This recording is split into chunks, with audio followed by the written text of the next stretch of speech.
crowd, what a crowd. Get those people over here, see if you can get. Come on, let them come over. What is a big crowd? It's always big. We want to win, we got to win. We want to save our country from the radical left crazies. Thank you very much. And hello, North Carolina. Hello, North Carolina.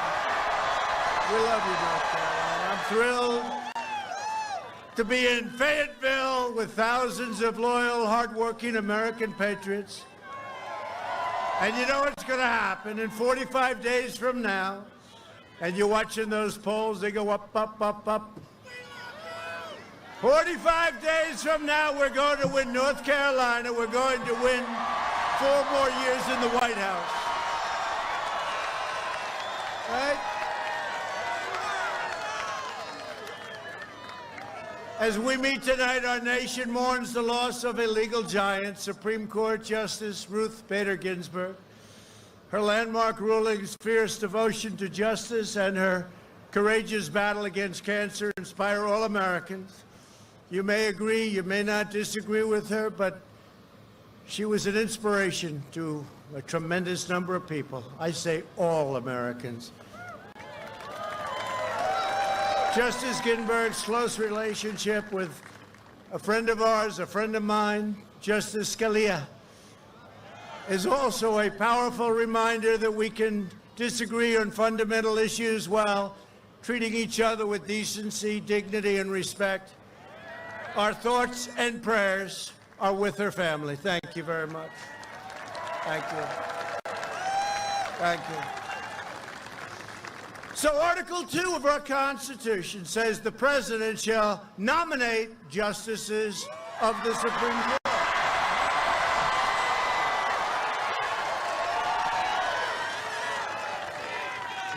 I don't think it can be any more clear, can it? I don't think so. I don't think so. What do you think, Tom? Tom Tillis? I don't think it can be any more clear.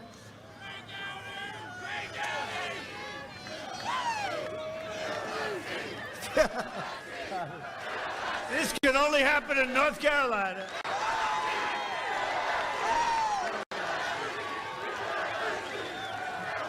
I hope you hear that back home. Look at all that press. That's a lot of press. That's a lot of fake news. A lot of fake news. Well, I hope they hear. So the chant, this is a new one. Fill that seat. This is the chant. This can only happen to me. Fill that seat. No, it says the president is supposed to fill the seat, right? And that's what we're going to do. We're going to fill the seat. I love that chant. We hear more chants. There's a lot of genius in those chants, I have to tell you. You said it better than you can say it. You can read a speech, but what's better than those words? Fill that seat. You know what you do? You come up, you say, fill that seat, you leave, and you've said everything. You don't have to bother. There have been 29 times a vacancy opened during an election year or prior to an inauguration. 29 times, that's a lot. Every single time, the sitting president made a nomination. That included, did you ever hear of George Washington? Did you ever hear of Thomas Jefferson? Or how about the great Abraham Lincoln when he wore the hat especially? With a great hat, I want to try one of those hats. I love that. Now think of it, 29 times, every single time. Nobody said, oh, let's not fill the seat. We won the election. Now then we have some senators that, you know, well, forget it. Think of it. I won't say it. I won't say it, Susan. I won't say it, Susan. But Tom Tillis is with us, I can tell you that, right?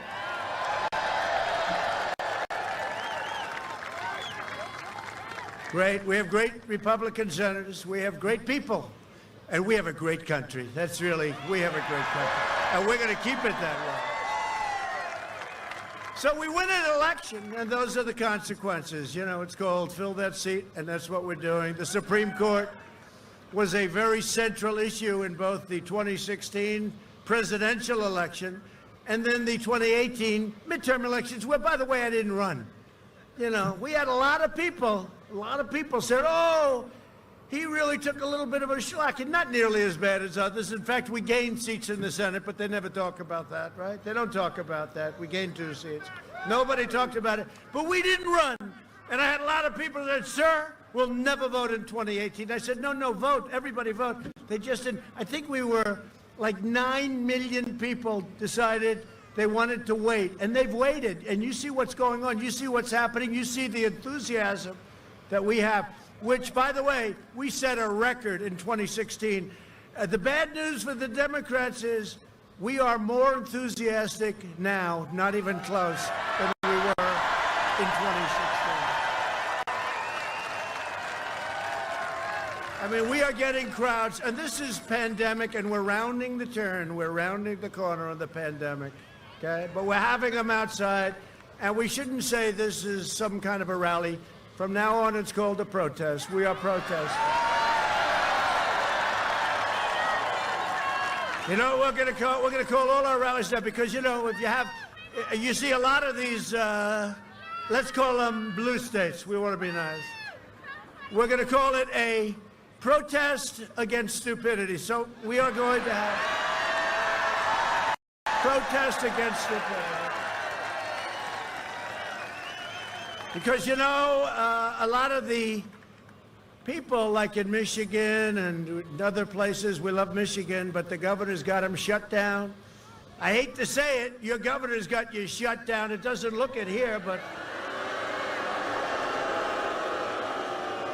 your governor has got you shut down. I don't know. You're not breaking a law by being here. Otherwise, if you are, we'll have to do something about that. Because no, this is a hell of a shutdown. I think your governor has to let this state open up.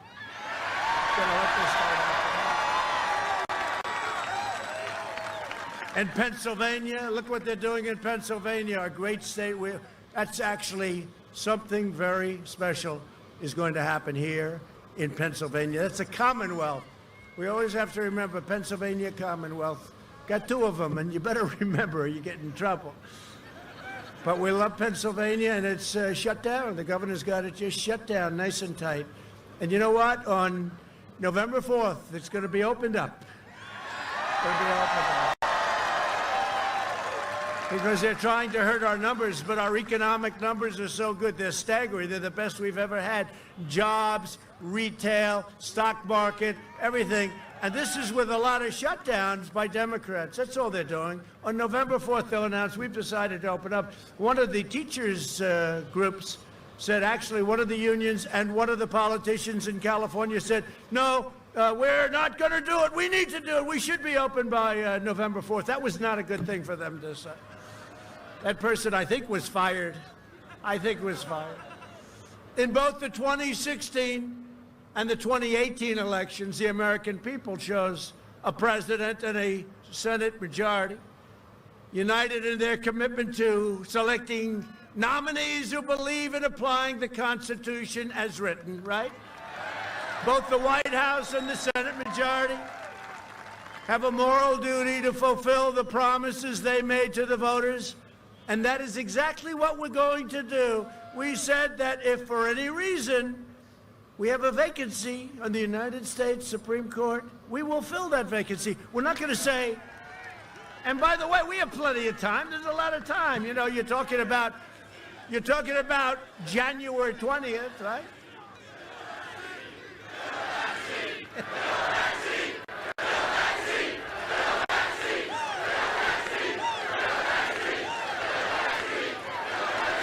So we will uphold equal justice under the law for citizens of every race, color, religion, and creed. I will be putting forth a nominee next week. It will be a woman. It will be a woman unless, wait, okay, let's do a poll. Oh, there they are. How many of these have you come to? Speaking of women, how many of the, what is this, number one? Like 90? They're great. North Carolina, though, right? I see them all over the place. They're great. I hope your husbands are okay with it. Are they okay? They're okay. You have good husbands. But we're going to do a vote, okay? So I said, You know, I love these free polls because pollsters, and, you know, most of the pollsters are corrupt as far as I'm concerned. If we believed in pollsters, we wouldn't be here right now. But we're actually getting very good. We just had a 53 from Rasmussen, which is very good. Considering we won 4 years ago with a lot lower than 53. History has shown that when you're at 53, you can't lose an election. Has anyone ever lost an election with a 53? The answer is yes, when the other side cheats. That could happen. That could happen. That could happen. You saw what happened in Pennsylvania, right? Some state Supreme Court justice just ruled that they can take as long as they want to count the ballots. That means I'll be leading and winning Pennsylvania like we did last time. Yeah, we'll be leading, we'll be winning Pennsylvania. We're going to win it easy. We're going to win your state easily. You know, I just came off the plane with, by the way, our great Chief of Staff, Mark Meadows. Did anybody ever hear of Mark Meadows?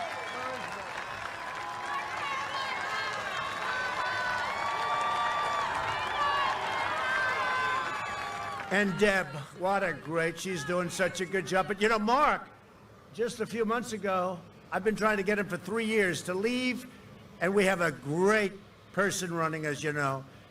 Really, I mean, really great. Does everyone know Madison? Yes? You're going to vote for Madison? He's great. He's a great guy. But Mark had a beautiful head of black hair, and I just noticed that hair's turning white very fast.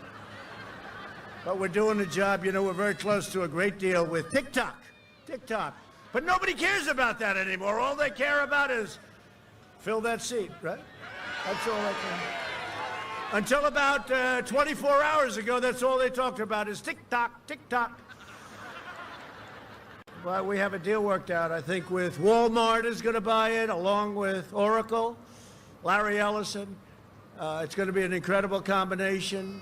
And I said, you know, do me a favor, could you put up $5 billion into a fund for education so we can educate people as to real history of our country, the real history, not the fake history.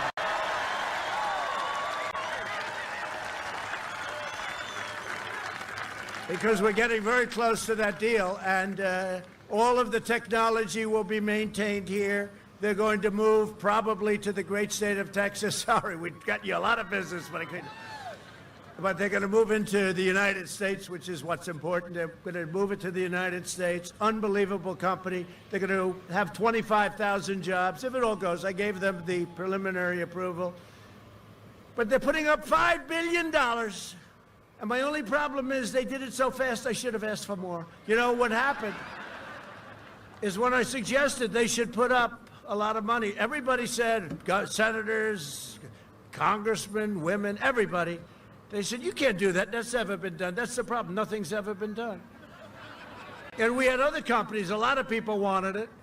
And I said, you got to put up $5 billion, either to the Treasury of the United States, maybe, or into some education fund, or do something. And they were sort of agreeing with me. They thought it was okay. And then I went to the legals here, and I said, they're going to put up $5 million, give it to the United States. Sir, you can't do that. There's no provision. I said, how the hell can there be no provision? We're making the deal possible. Why can't they give us $5 billion? That's B with a, that's a lot of money, right? Now watch the crazy Democrats. They'll go, they should have gotten more money, right? It's never been done before. They should have, no matter what you do, they should have gotten more. Schumer and Nancy Pelosi, crazy Nancy.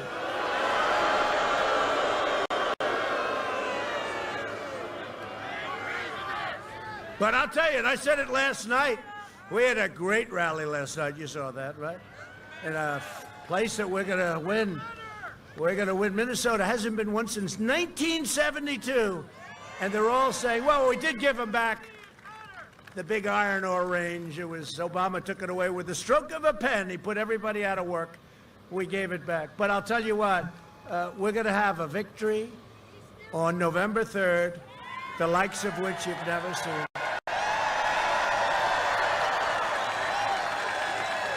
Now, we're counting on the federal court system to make it so that we can actually have an evening where we know who wins, okay? not where the votes are going to be counted a week later or 2 weeks later.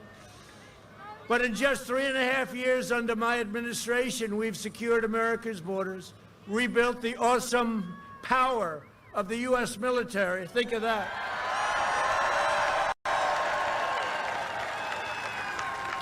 And I shouldn't say this, and the fake news keeps going, oh, he's giving away classified information. No, I'm not.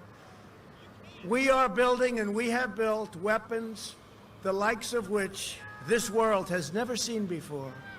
And I said that a week ago, and it was a headline in one of these fake newspapers where he's giving away confidential information. These people are crazy. No, no.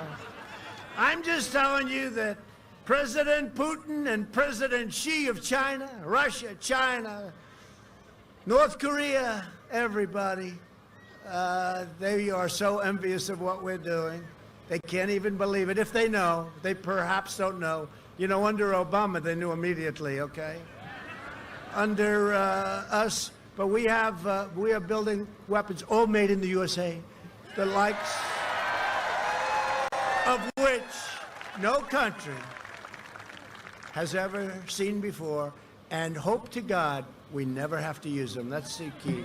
I don't ever want to use them. Remember, I was supposed to be a guy that was going to get us into a war in the first week. Remember that? Where's the war? We're taking them out of Afghanistan. We're almost finished with that. Working along well there.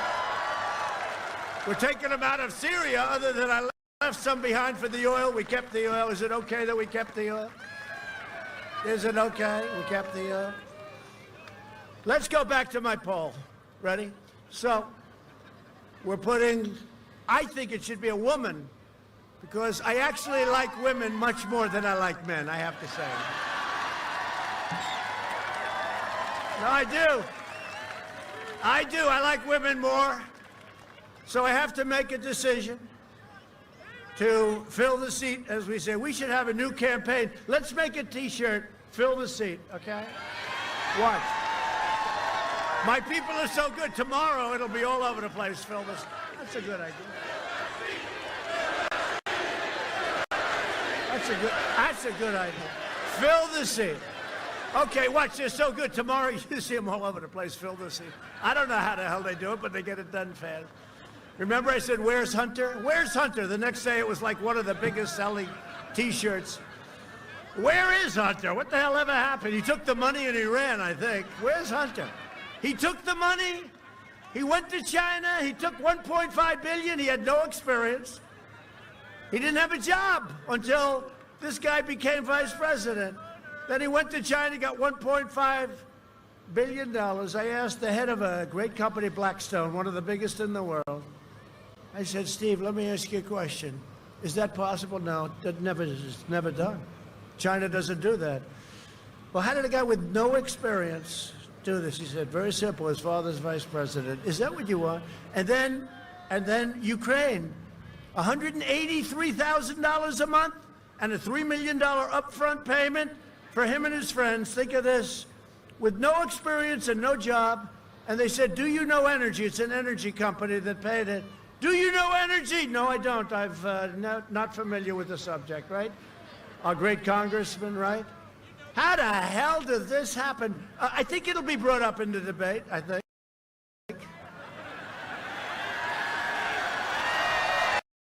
Where's Hunter? Where is Hunter? You know where Hunter is? He's probably in the Riviera having a very good time. He's given some great energy advice. He's learning. He's taking a night class on energy for 180 days. Where is Hunter? Corrupt. Remember Joe with the prosecutor? $1 billion. I'm not giving it to him until they get those prosecutors away from my son, or whatever the hell he said, that crazy company over in Ukraine. $1 billion. I'm not giving it. You get them out. And guess what? They got them out. Here's your $1 billion. Now that's called quid pro quo, right? That's the real deal. With us, there was none. They made it up. Remember when Schiff made the phony speech? 8 times he said the same thing, except that's not what happened. Fortunately, we had those wonderful people that write every perfect word, every word. Oh, I'm glad we had them, because we're dealing with a bunch of thieving, bad people. So women and men, Ready? Would you rather have a woman on the Supreme Court, or would you rather have a man? Ready? A woman or a man? So, would you rather have me choose? This very scientific poll. Actually, it's a lot more accurate than these polls that interview like 97 people have been interviewed. Then, you know, they charge you $1 million, and they probably don't interview the people. They sit behind their desk and just say, would you rather have a woman on the Supreme Court? Yes, woman, yes.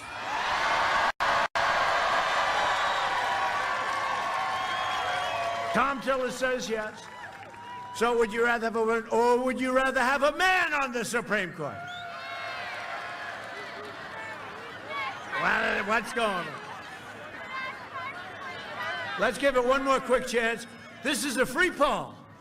This poll, and this is a lot of people. This is tens of thousands of people. This is a lot of people. You know, the fake news, they'll say, he had a smattering of people. You know, they always say, if Bernie Sanders had a crowd, oh, he had a massive crowd. It was so big. With me, my crowds are 5 times bigger than Bernie's. And they'll say, he had a smattering of people. There were people. They were in the middle of an airport that nobody ever heard of, right? Here we are. Thousands. If those people, come on, bring them over. What the hell, at this point, might as well let them come on over. Come on over. You got thousands of people behind these people. I would imagine the sight lines aren't too good. You have stands in front. Okay, so one more time. Who would rather have a man on the Supreme Court? Boy, you're the man. Who would rather have a woman on the Supreme Court?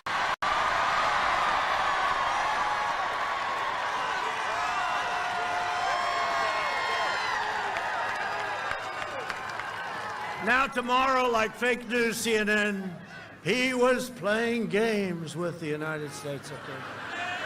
It is a terrible thing he's done. No, I'm just taking a poll, please. And by the way, that's a very accurate poll, because that's the way I feel. It will be a woman, a very talented, very brilliant woman, who I haven't chosen yet, but we have numerous women on the list. I built this incredible list of brilliant people. And we're asking for Biden's list. He can't give it. You know why? Because if he ever gave a list, he'd either put somebody in the left middle, which would be okay, you could get votes, or he'd put somebody, which is what he's going to choose, so far left. Now, if he did the left middle, he loses his entire left coast, right? And if he loses the left coast, that's the end of his election. And last time, remember how many people I got from Bernie because of trade? A lot of the Bernie people vote for us because Bernie's right about one thing, trade. But Bernie took a bad defeat, didn't he? It was a bad loss. He's one of the most gracious losers I've ever seen. He is. All Elizabeth Warren Pocahontas had to do is leave. If she left before Super Tuesday, Bernie would have won every one of those states. But they split up that vote. That's too bad, but we have Sleepy Joe. We'll see how that works out. I think it's working out pretty good. You know, we were winning so much we could have called off the election. We were winning by so much. And then the plague came in from China, and in many ways I had to go back to work, but I had to go back to work on this one too. And now we're going up and up and up, and we're winning all over the place.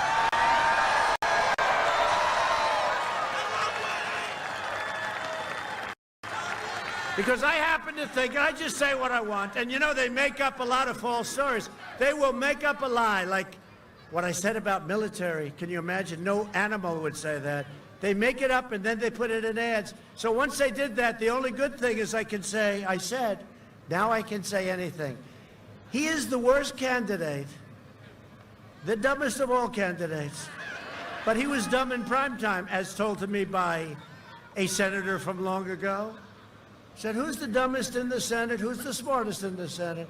The smartest is, I won't tell you, but the dumbest is Joe. I said, who's Joe? He said, Joe Biden. That was 25 years ago. That was in prime time. He is the worst candidate in the history of presidential politics. If I lose to him, I don't know what I'm going to do. I will never speak to you again. You'll never see me again. No, how do you lose? He is, honestly, Jeff, I go up and these guys are grilling me all the time. Stephanopoulos grill. It's okay. It's all right. It's okay. I think it came out very well. It comes out well. You have to be able to answer. They're very weak compared to some of the foreign people that we deal with from foreign countries, and leaders of foreign countries. But I say, he's always using a teleprompter. I don't care if he uses a teleprompter. You know what bothers me? That means the fake news is giving him the questions. Because they're giving him, so that's what really, they never gave me the questions. If I ever said, in fact, I'm going to say it now. I want from now on you to give me the questions before you ask me. And I'm going to read the questions off the teleprompter. And the questions are so easy. Did you see Anderson Cooper? He's a nice guy. He's interviewed me over the years, a lot. But he's a tough interviewer. Did you see those softballs? What do you think? Donald Trump is a very bad human being. Do you agree with that? Yes, I do, Anderson. No, I've never seen softballs. And actually, they're getting hit by it. They're getting hit by it. It's just a terrible thing. I mean, this is a guy, I used to call him 1% Joe because he ran numerous times and he could only get 1%. In fact, he actually had 1% with an arrow pointing left. That means less than... Now he's shot. He's like got half of his head left and he's out. Think of it. He's totally shot. And he ends up getting the nomination. He couldn't get it in prime time. What the hell is going on with the world today? What's going on? What's going on with the world, Mark Meadows? Unbelievable Meadows. Oh, boy. He's a smart guy, Meadows. Great, great guy. North Carolina. In just 3.5 years, we obliterated the ISIS caliphate. Remember when I had it down to 99%? They said, you got to finish it. I said, let somebody else finish it. And we went and we finished it. We fixed our disastrous trade deals, which we have. China's now paying us billions and billions of dollars. But, I view it differently now. I view China much differently now. After the plague came in, I view it differently. And we brought your jobs back home to North Carolina and our country. In 3 years of President Trump, real median household income rose by almost $7,000. Now think of that. 3 years, right? Achieving the highest median income in the history of our country. This is in 3 years. Under 16 years of Presidents Barack Hussein Obama. Ladies and gentlemen, as President Barack Hussein Obama, or as Rush Limbaugh, the great... How great is Rush? Do we love Rush? As Rush Limbaugh would say, Barack Hussein Obama. You ever hear Rush? Barack Hussein Obama. Rush is great. He's doing well, too. He's great. He's a tough guy. We love Rush. We love you, Rush. He watches every one of these rallies. He supported me when I came down with our great First Lady. I came down the escalator. I made a speech. I didn't even have a speechwriter. I had to wing it. The winging speeches are the best ones, like last night. But Rush said, I like that guy. I never heard that before. I never heard. We're going to build a wall. We're going to have secure borders. We're going to make new trade deals that are, like, sane. We're going to do all the things. We're going to rebuild our military. We're going to have a strong country again. We did so many things, and Rush heard this. I didn't know Rush. I mean, maybe I met him once, twice, for 2 seconds. And he became an instant fan of Trump. And he was for a long time before I even got to know him. And he's been so important. He's the king. 39 million listeners. There's nobody like him. Try sitting down for, 3 hours, and just talking with everyone, like 39 million people, often. Try sitting, we love Rush, I love Rush too, but listen, try sitting down with a radio show with millions and millions of people listening and talk for 3 hours without phone calls. Phone calls are easy. Hey, what do you think of this? What do you think? Just talk. And everybody finds it fascinating, and it is fascinating. I wish I had time to listen more often. It's a little tough as president. But everybody finds it fascinating. And we gave Rush, because he's such an important person and done such an incredible job, the Presidential Medal of Freedom in Congress. And Catherine, his wife, is great. What a couple. A lot of great, but Russia's been unbelievable. He's so on our side, and he was from literally day one, right from the beginning. And we don't have to mention Sean and Laura and so many others. We don't have to mention Lou, the great Lou Dobbs, right? I mean, Lou Dobbs said, you know, Lou started years ago, and he liked us from the beginning. He said, Donald Trump is going to be a very good president. Okay, that was the first little time. Then he went, Donald Trump, yeah, Donald Trump. I love Donald Trump, but he's the best since Ronald Reagan. Then he went, Donald Trump is an even better president than Ronald Reagan. So that was about a year and a half into it. Then the great Lou Dobbs said, Donald Trump may be the greatest of all time, greatest of all time. And then somebody said, could I ask you, Lou, when you say the greatest, does that include Abraham Lincoln and George Washington? He said, absolutely. He's now the greatest of all time, so we love Lou Dobbs. Lou Dobbs is great. Go out and buy his book. His book is great. But we have great support. We have great support. Tucker's been very good lately, I have to tell you, Tucker's been very good. Tucker Carlson, he's come a long way. He's actually, you know, the whole thing with faking around with our whole history. He's very strong in that. We took care of that very powerfully, very powerfully. We signed an executive order. We fired a lot of people that were talking about cancel culture and a lot of fake stuff, that were getting paid a lot of money, that were here for a long time. Under 16 years of Presidents Obama and Bush, the median income only rose $2,900. Now think of that. So 3 years, it went up 7,000. 16 years, it went up less than 3,000. I'd say that's a big difference. And that's not including energy, because look what you're paying for your gasoline now, right? Remember those days? Remember those days of $5? You said, let's get rid of that big truck. Now you're all buying bigger trucks than they ever thought possible. Because, you know why? Because gasoline is so damn cheap. Right? Remember the $5 days? Now you're at below $2 a lot, right? Below 2. I mean, they're seeing numbers that nobody believes. It's all good stuff. And we're energy independent. So many things have happened. If you add $4,000 or $5,000, so you're talking about by $11,000. You got to add the energy. I said to my people, put the energy in. Well, I don't know if it's right. I said, do me a favor, just put it in, okay? In my first 3 years, we lifted 6.6 million people out of poverty, the largest poverty reduction of any president in American history. We built the greatest economy in the history of the world. And now we're doing it again, and we're doing it very rapidly. This is a super V. You know, they said, oh, I don't know, V is going to be very hard. No, this is a super V. We will deliver a safe and effective vaccine this year. It's already in very good shape, very, very good shape, in a matter of weeks. We will end the pandemic from China. We will end our plague from China. Next year will be one of the greatest years in the history of our country. It's heading that way. You see it.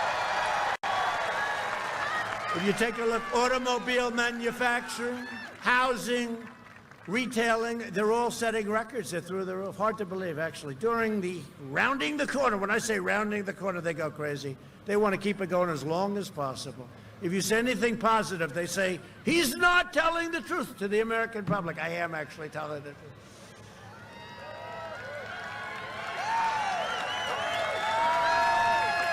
You know, these people, they talked about, because I said, well, Winston Churchill was a great leader. They said the other night, you said Winston Churchill was a great leader, but he didn't lie, because this guy, Woodward, right, he writes a book. He's had it. He's another one shot. I compare him sort of to Biden. He's sharper than Biden, I have to say that. But he's shot. He's tired. He's exhausted. I never saw a guy be able to do so much television. Try doing a book on somebody else. See how much television time they give you, like none. But they said the other night, and it was amazing, Winston Churchill. They said, he didn't lie to the people to Britain. He didn't lie. I said, well, let me ask you this. You know, he stood on buildings when the Nazis, Hitler, were bombing London. And he was pretty brave, because he may have been doing a little drinking, but all right. He was known for that, right? He's got a right to, but it's true. He stood in the buildings and London as they were bombing London, and made speeches and made statements and had everything, and he'd sometimes have press conferences, and the fake news wouldn't show up. He was standing there, nobody was in front of him. But he would stand there and he would say, "You are safe. You are safe. Everything is okay. You are safe." Well, that's a lie, I guess, right? So I said, "Oh, I never thought of it that way. I guess he lied." No, he's a great leader, and he was leading, and he was a great, great prime minister. He did a fantastic job. Not lying. No. We love our country. We want to lead our country, and we can't let a thing like this. This is a horrible, horrible thing that happened to the world. It happened. Should have been stopped in China. They stopped it from going into the rest of China. Should have been stopped in China. To defeat the China virus, we launched the largest industrial mobilization since World War II. Somebody said, "What grade would you give yourself?" I said, A+, but I would give myself a D.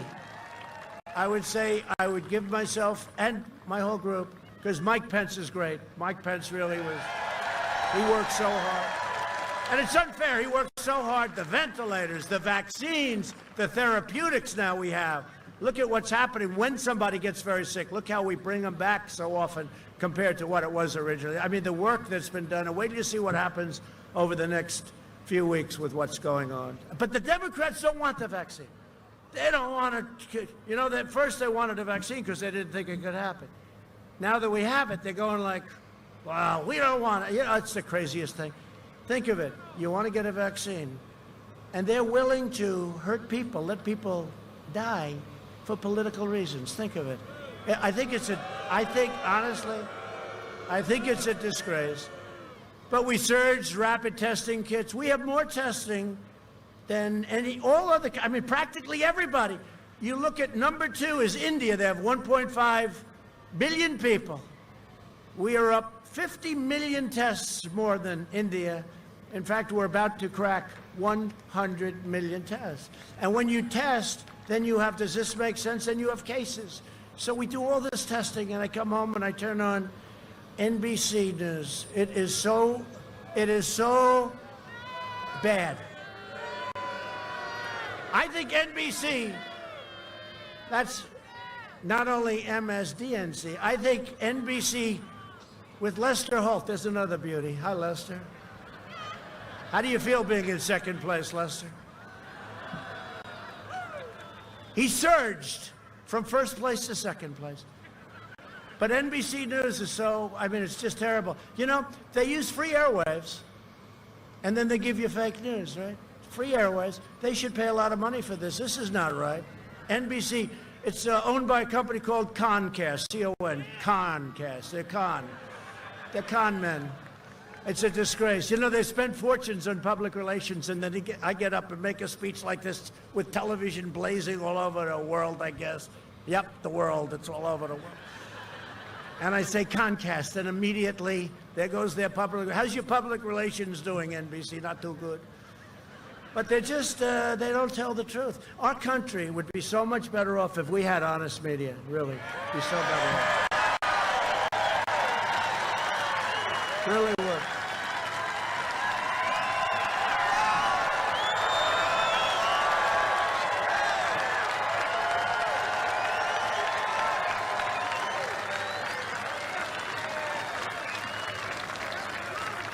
And you see what their approval rating has gone to?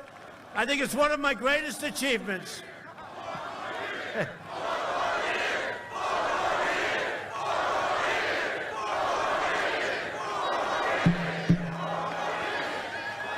Hey, look, it's a Saturday night. We have all night.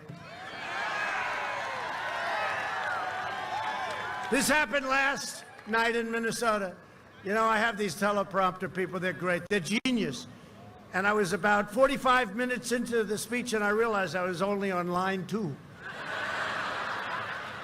And he was like, "What do I do?" But we have more fun. Hey, you now have a president that doesn't have to use a teleprompter. Isn't that nice?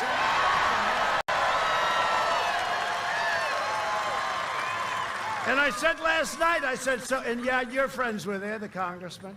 By the way, is the media now, and I'm pretty sure it's getting close, I think they have a lower approval rating than Congress. Congratulations. No, but it's hard. You know, when you're sitting there, you're in businesses, you're in construction, you drive trucks, you do a lot of things, you're in offices. You don't realize, because, you know, you don't know what's happening.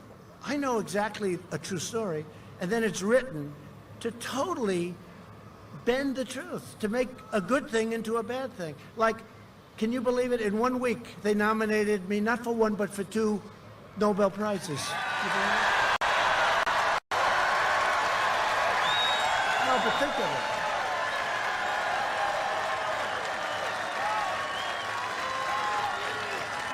No, but think. And they didn't cover the story. Now, Obama got his the first week, you know, very liberal group. And nobody knew what the hell he got it for, and he didn't know. Why did you get it? I don't know. Remember, I don't know. I have no idea. But, you know, you have a president, you love your president, and your president gets honored, because I'm not being honored, you're being honored, with the Nobel Peace Prize for Israel, what we did with Israel.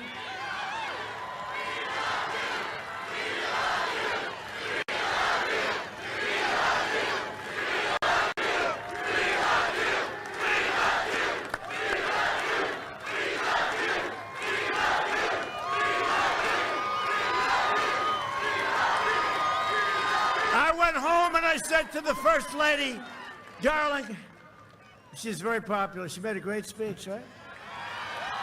And Ivanka made a great speech, right? Right? But I went home, I said, darling, I have big news tonight. Let's turn on the television. You know, we don't use wind. We actually use petroleum. We use petro. So, because, you know, we like it to be on, like, a lot. We don't like to have lots of open gaps when the wind's not blowing. We can't watch President Trump. I go home, I say, First Lady, a great thing happened today. I was honored. Nobel Peace Prize, nominated. This is a big thing, First Lady. And then I went home 2 days later. I said, First Lady, you're not going to believe it. I was honored again. Nobel Prize. That's Kosovo. Israel, Kosovo. I said, First Lady, this is great news. Let's turn on the television. This is going to be big. This is going to be big tonight. We just got honored. This is big. Nobel Peace, can you imagine? You grow up in Brooklyn, Queens, and now you're getting to know. First Lady, let's turn on the television. Let's turn on to that fake NBC News. And I see we have a storm. Okay, First Lady, don't worry about it. The storm is big. We have it taken care of. FEMA's down there. Florida, Alabama, Georgia. We got FEMA down there. It's being taken care of. We always take care of them. We take good care of them. Texas, Louisiana, we took good care of them 2 weeks ago. All right, First Lady, don't worry about it. It's next story, I'm sure. It's the Nobel Prize for Peace. We're stopping mass killings between Kosovo and Serbia. They've been killing each other for so many. They're going to stop killing. I said, fellas, let's get together. You know, they've been doing it for hundreds of years, frankly, under different names.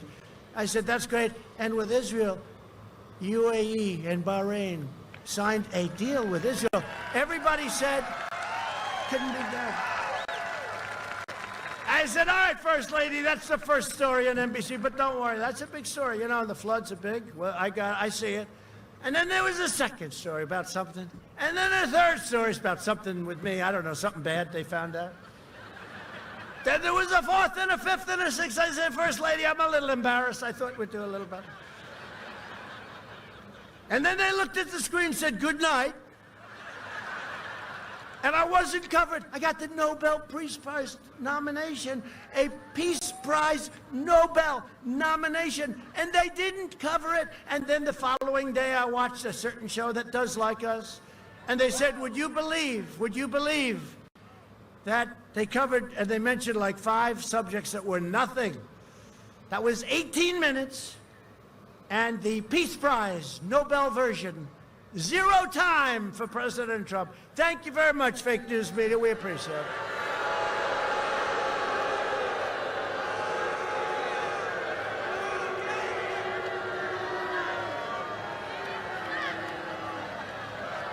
And when Obama got it, Hear the headlines. President Obama gets the Nobel Prize.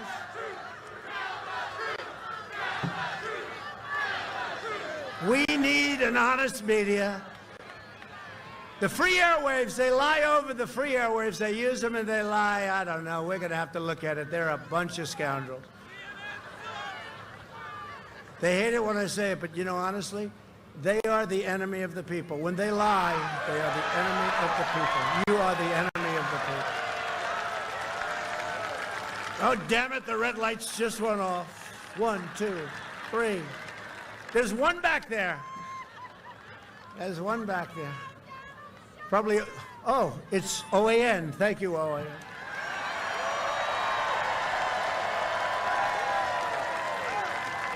Every time I get on this subject, you know, they cover me not because they want to, but we get great ratings. We get ratings too.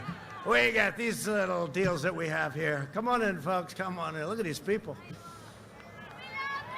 But you know what? I'll tell you what. It's true. They cover it because they're ready. But anytime I start talking about the fake news media, you see them getting a little tentative. The camera starts to shake a little bit. And you know, there's another thing. Like, look at these crowds. It's like, as far as the eye can see, it's a big crowd, right? They never cover it. I said to my wife last night, we had this incredible crowd. A lot of people, thousands and thousands. I mean, like 25, 30,000. Many people outside couldn't get in. It was like a sea of people. My wife said, was it a large crowd? I said, did you watch? Yes, but they only show your face. And I saw people they never show, and that includes Fox, which has changed a lot. Changed a lot. Sad. It's just, somebody said, what's the biggest difference between 2016 and now? You know what I said? Fox. Biggest difference. Biggest difference. I don't know what's going on with that. But we have some great ones, too, on Fox. We surged rapid testing kits to every nursing home in America. You know, we learned a lot. Through pioneering therapies, we reduced the fatality rate by 85% since April. Think of that, 85%. We've come up with things, and wait till you see what's coming over the next few months in terms of therapeutics, which to me is even more important than the vaccine. You go into the hospital, you make people better. You give them a shot, you do a transfusion, you make people better. They walk out. That's, to me, even better. But ultimately, long-term, those vaccines are going to be great, and they're really working out well, and it's going to be really soon. They're trying to, the people in certain groups are trying to hold them up as long as possible. As long as possible. They're going to try and get Sleepy Joe the credit. He doesn't even know what a vaccine is. Europe is almost 30% higher excess mortality than the United States. Does anyone know that? They don't report that, right? Europe's had a hard time. I'm not looking to hurt them, but they have 30% higher. Our bold and early action saved millions of lives, and our decisive economic response saved tens of millions of jobs, including 1.3 million jobs in a wonderful place called North Carolina. Right?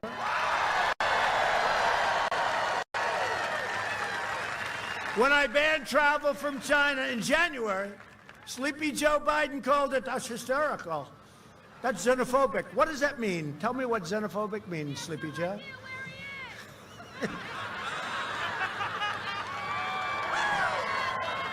Who said that? I mean, you're my friend.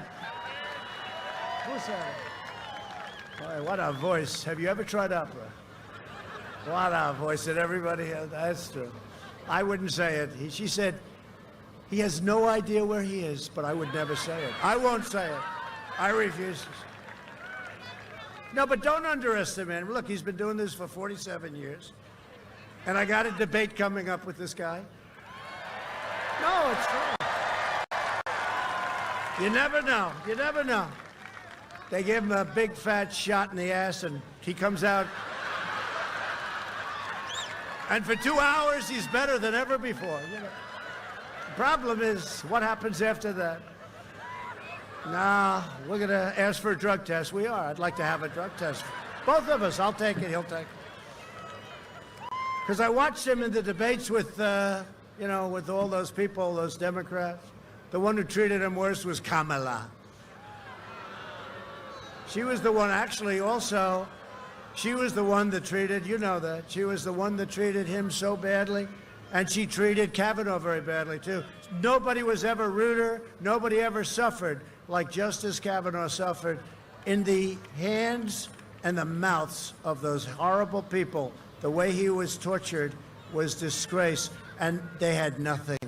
Those women, that was all made up. Most of them have already admitted it was all made up lies, false accusations, and they made him suffer.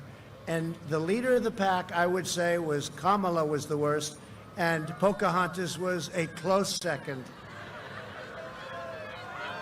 How's Pocahontas doing since she destroyed Bloomberg? How about Bloomberg? Did he get killed? Now he's trying to come back. He's trying to buy his way back into the Democrat Party. I'm going to put up $100 million in Florida. We're going to go. We're going to go. He wants to be back so badly. Did any man, here's a guy who spent like $2 billion. It's almost $2 billion now, they're finding out. He had some of the dumbest advisors, people I know, some of the dumbest people.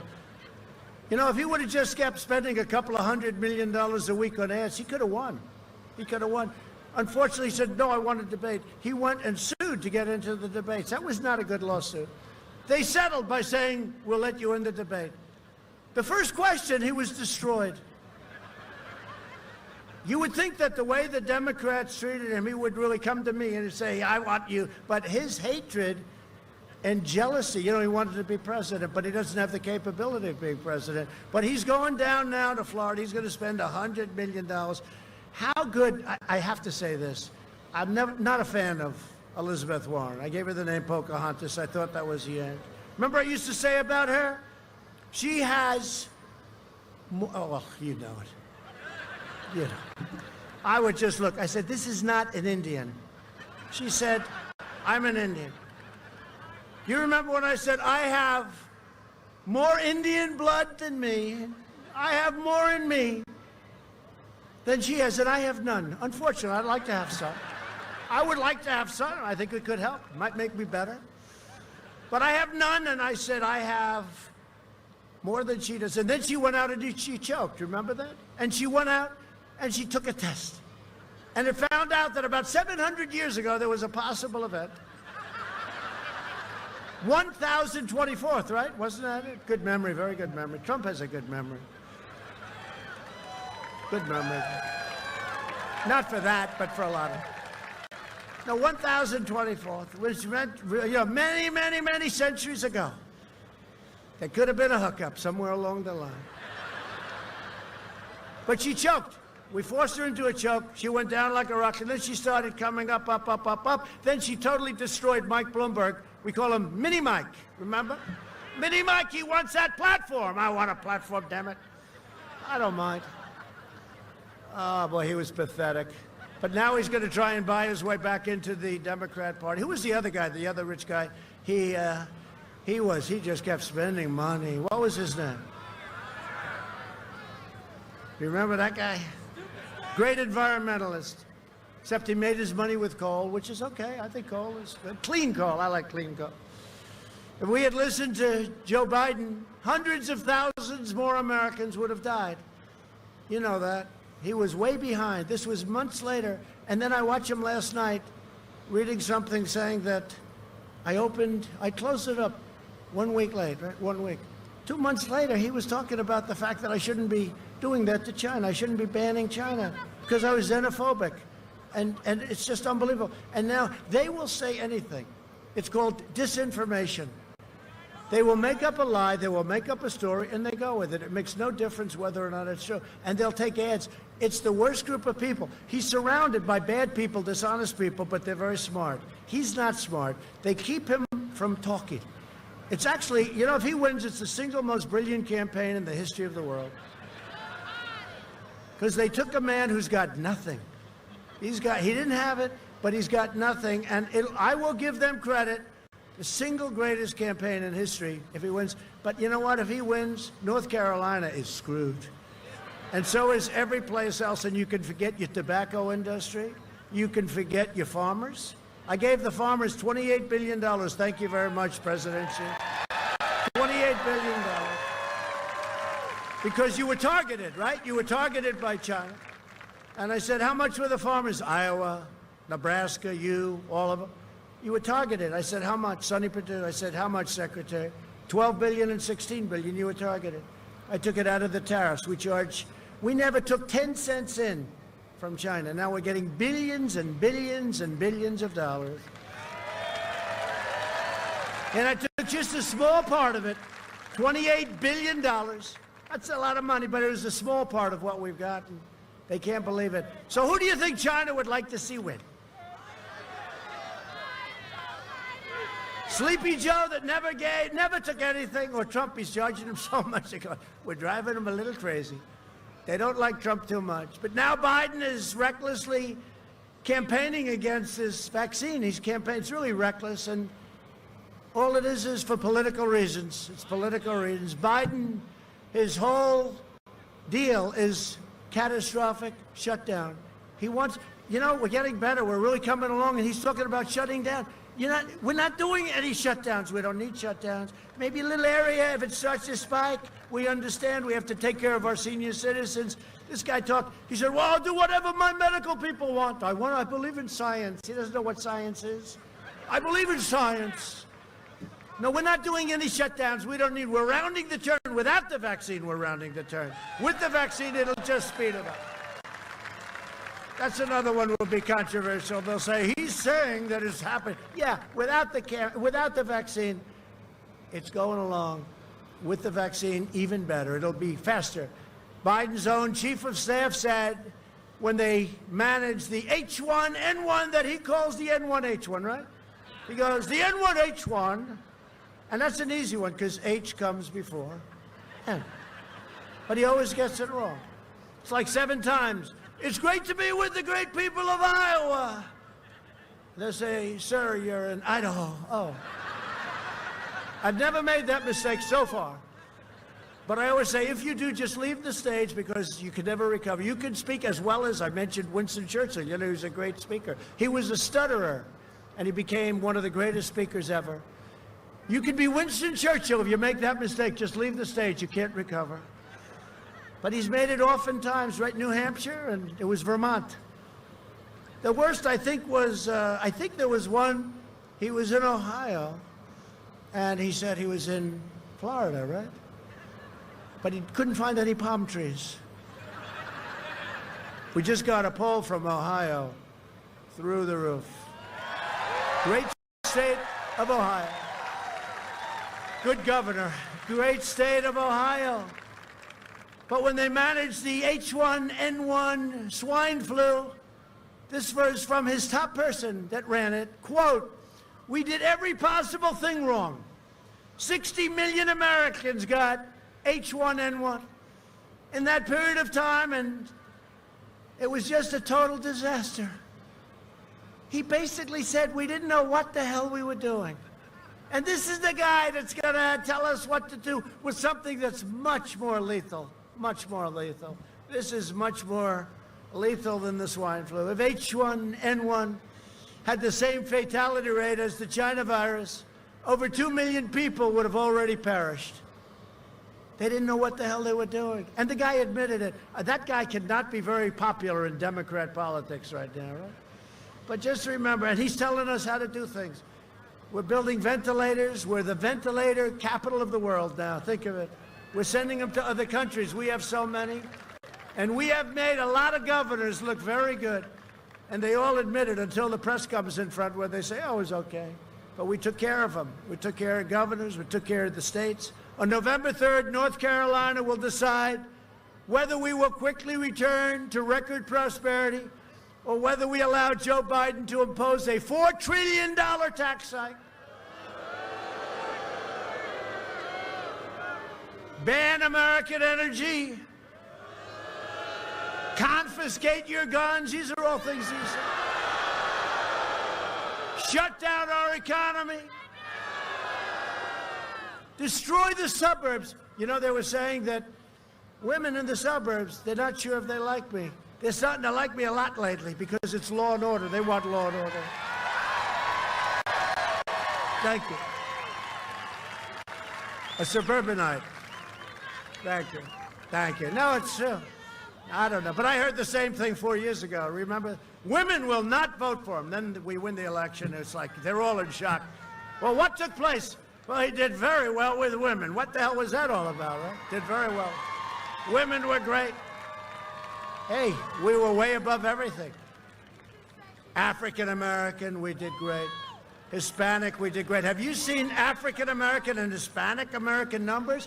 If it holds true, we will have set a record for a Republican, which is very good.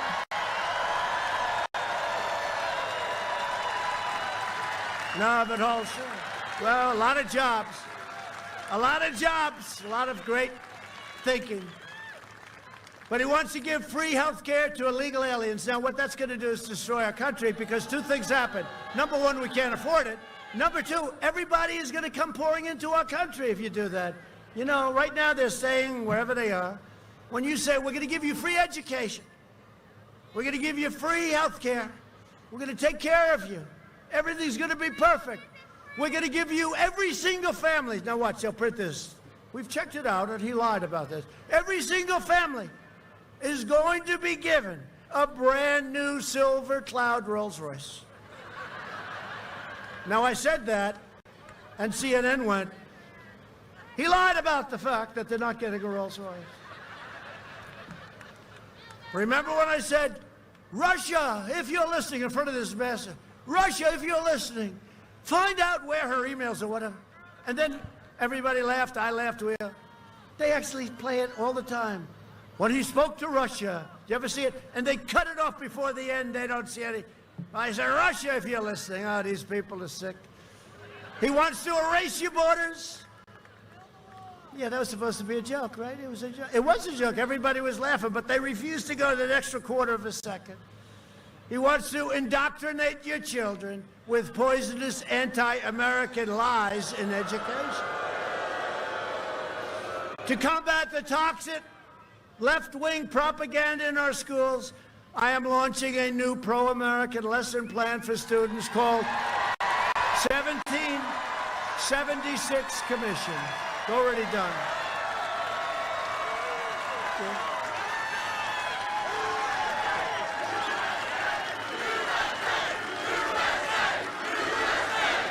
That's good.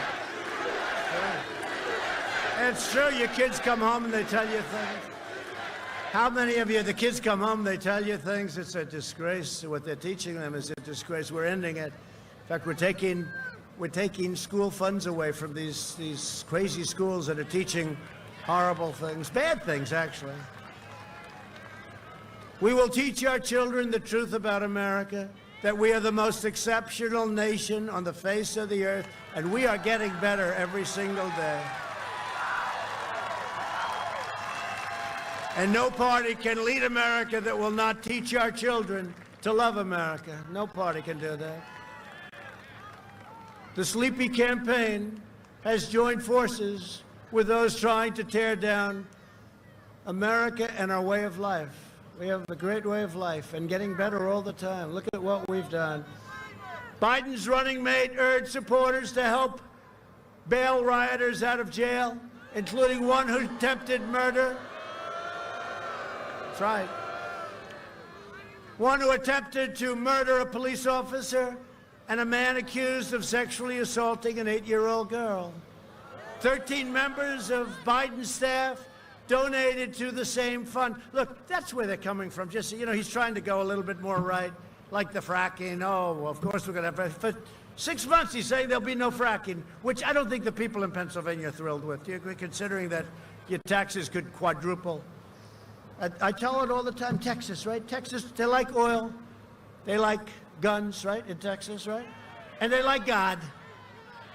So he comes out with a platform. No oil. We don't want oil. This is during the Democrat deal. There'll be no oil. There'll be no God. There'll be no guns. This is not a good campaign. And then the fake news says, Donald Trump is tied in Texas. I'm tied.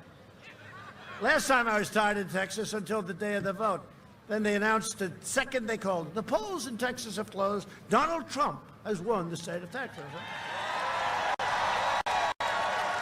Think of it. Think of it. He's against oil. He's against guns. They're going to confiscate your guns. Second Amendment's going to be destroyed. I am holding up your Second Amendment. If it's not me, look what I've done. You think it's been easy? They want to get rid of the Second Amendment. They're going to get rid of the guns, right? And religion. So look what they're doing to religion. These states, everything's closed except you're allowed to protest. That's why I say everything we do is a protest. Look at all those people back there. Look at that. Look at, they just formed. Wow. Turn the cameras around, please. They never do it. Turn the cameras around, please. Wow. Thank you. That's a lot of people. We're proud of you. That's a lot of people. You ever notice they never do it, though? I say, turn the camera. You know, right from the beginning, they never did. They don't want to give us credit for these big crowds. Because, you know what? When you see crowds like this, or in Wisconsin that I had a few nights ago, or last night was so incredible. What we had last night was just incredible. Minnesota. We're going to win it. 1972, we're going to win it. 1972 it has it. That's a long time ago. Remember, I think Reagan won every state except for Minnesota. We're going to win Minnesota. What we've done for them, we've opened up their livelihood again. Maine. How about Maine? I opened up 5,000 square miles of ocean. Obama closed it. They said, why? He had no idea. Right off there, sure. No fishing, no nothing. They called it a monument, right? Right off their shore. Maine. I mean, if I don't win Maine, you know, Maine traditionally is not really very Republican, but I won Maine too last time, actually. I love Maine too. I love Maine too. But think of what I did. I opened the waters up for fishermen and for lobster men and women. Now they go lobster fishing and fishing. But 5,000, I said, why did they close it? Nobody was able to tell me. But I opened it up, executive order. I totally opened it up. I did many other things. Then I got the tariffs. They couldn't do business in European Union. They couldn't do business in China because they were charging tariffs to Maine. So Canada would take our fish and lobster. We'd sell it to Canada for nothing. And they'd sell it to China and Europe because they didn't have to pay tariffs. So not only did I get the 5,000, think of what 5,000 square miles. So you take 1 mile, square mile, multiply it times 5,000. That's a big area even in an ocean, right? It's massive. And it was the best area, the best. I got rid of the tariffs. I told them, if you tariff our Maine lobster people and fishermen and women, if you want to tariff them, that's okay. But we're going to tariff your cars, okay, which is a much bigger deal. It was amazing how quickly those tariffs were taken off. I did that all for Maine. I did that like in 2 weeks, okay? Took me 2 weeks. Once I found out about it, it's hard to believe it ever happened. So I did that for Maine. And somebody said, I'm down in Maine. How the hell can I be down in Maine after what I did? I'll tell you what, if I do that for Maine, and if Maine doesn't vote for Trump, I don't think I'm going back, okay? I can tell you one thing, their senator never did it for them. Joe Biden and the Democrats want to gut police departments nationwide. You know that, right? Here in North Carolina, nearly 50 Democrat state house members and candidates have signed a pledge to slash police funding, endangering your families. I was recently honored to be endorsed by 54 sheriffs throughout this state, and we're joined by many of them tonight. Where are they? Thank you, Sheriff. Thank you. Thank you. Thank you, folks. Thank you. Thank you.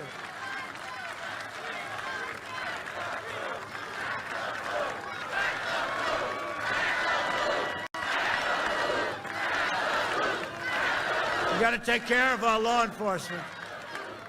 We got to take care. Nobody can do the job like them. We have to let them do their job. We got to stop this nonsense, this child's play. We got to stop. They're great.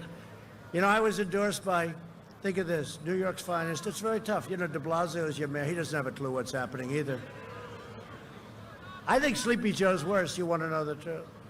But, you know, because this other guy has just an ideology that's just terrible. But de Blasio is there. New York's finest. First time they've ever endorsed a presidential candidate. They endorsed me 3 weeks ago. That takes courage, you know? Think of it. Chicago. The police in Chicago, they could do that job. We don't even have to bring in the National Guard. Whenever we do, it takes about 30 minutes, it's over, right?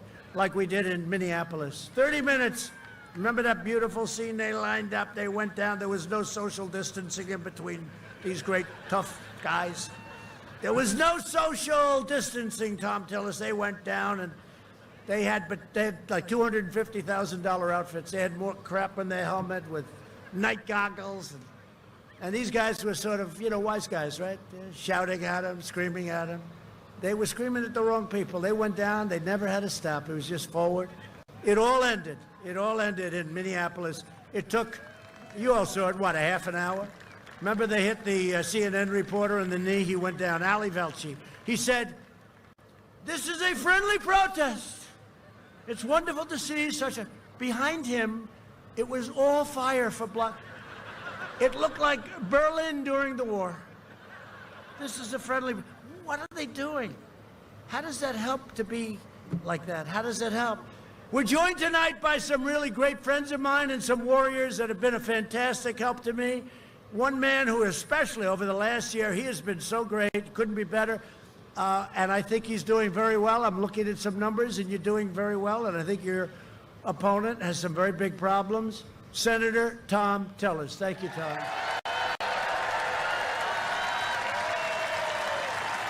Thank you.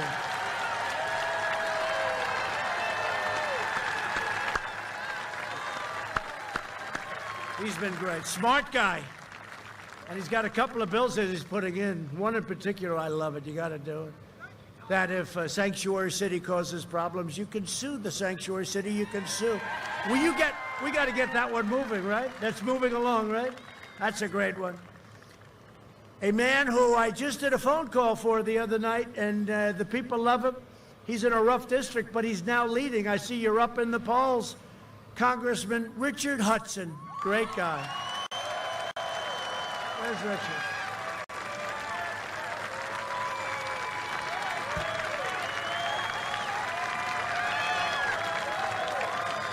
Great guy. He's a warrior. And two people I really like, because we fought like hell for them like a year ago, right? And they had guts and they had what it takes. They didn't choke. You know, a lot of people choke. They choke, they gag, they can't breathe. Oh. Greg Murphy and Dan Bishop, they didn't choke. They're fantastic. They are fantastic people. Thank you. Look, they're friends. We're friends. Those two guys were incredible. Thank you very much. Great job. Really great job. And a man that should be your governor, I don't know, he's doing well, but...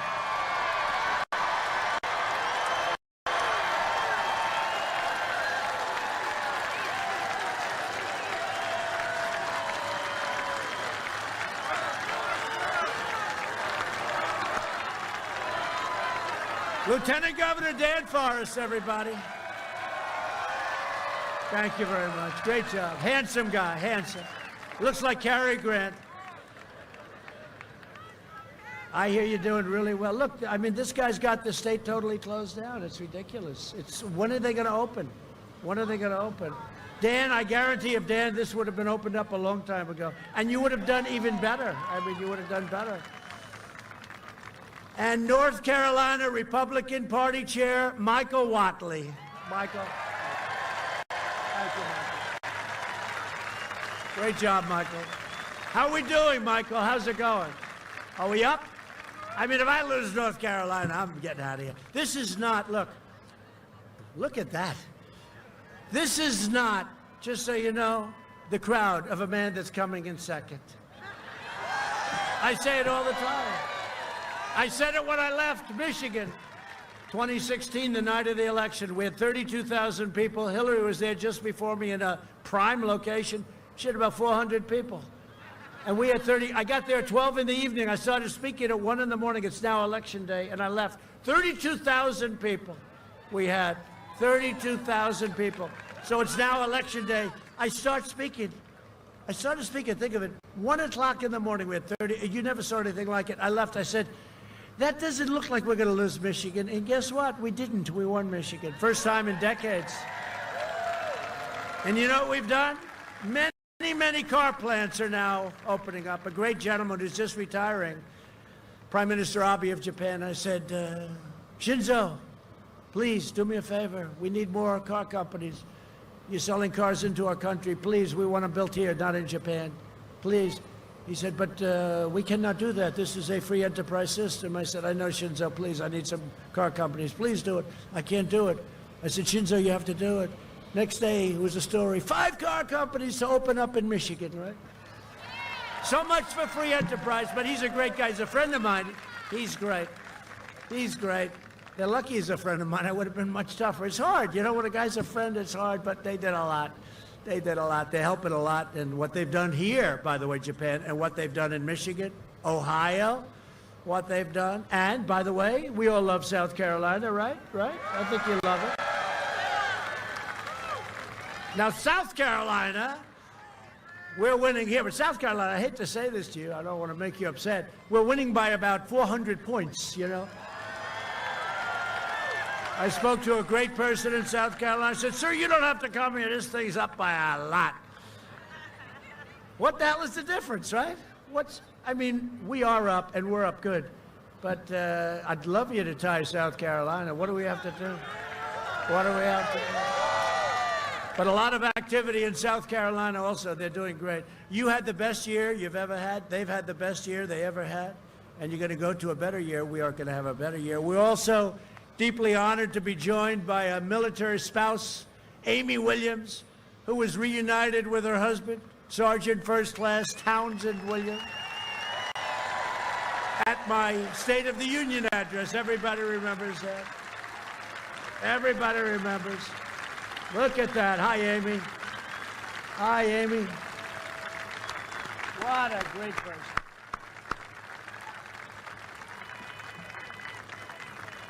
We had a great State of the Union, right? You were there. Good. You're looking well. Thank you very much. Say hello to the whole family. Thank you. Thanks to the incredible sacrifices of our warriors, and they are warriors, we're pursuing peace in Afghanistan. It's very close. We will soon be down to 4,000 soldiers. We're taking them out. They're serving as policemen. They're serving as policemen. They've done a great job. We could win. We can win everything, but I'm not looking to kill 3 million people. To win what? To win what? Should have never been in the Middle East. We're bringing them back. We're bringing them back, just so you know. We're bringing them back from Iraq. We're down to 2,000 soldiers in Iraq. And in Syria, we're all back. We're all finished, except for one thing. If it's okay with you, I decided to keep the oil. We took the oil. We kept it. And we'll always support America's incredible military families. So thank you very much. Thank you, darling. Really good. Thank you. In everything we do, we're putting America first, unlike other administrations, and not just Obama and Biden. This has gone on for many years. We put America first, and that's what we're doing. And you know what? Other countries, for the first time in decades, respect us again. Remember that. They respect us again. You know all about NATO, 28 countries. We had 6 countries that were current. And the amount of current is too low, okay? 6 countries. I went in and I said, you got to pay. Sorry, you're delinquent. They said, really? Yeah, I said, you're delinquent. You got to pay. Obama would go and make a speech and leave. That would be it. We were paying for it. We're protecting Europe, and they're screwing us on trade. So we protect them, and they screw us on trade. No good. No good. Can't do it. I said, it's unfair. And the Secretary General, Stoltenberg of NATO, said, I've never seen, and you know, the fake news can call him up and check. He said he's the greatest that we've ever seen. For 20 years, the spending at NATO went like this, right? And we pick it up, you know, every time it goes down. They didn't pay. I said, you know, we're supposed to protect you. You're going to be attacked by Russia or somebody. We're supposed to protect you. And yet you're delinquent. You don't pay your bills, and that includes Germany. They're paying 1%. They're supposed to pay 2%, and 2% is way too low. 2% military spending. So we got, listen to this, it never gets reported by these fakers.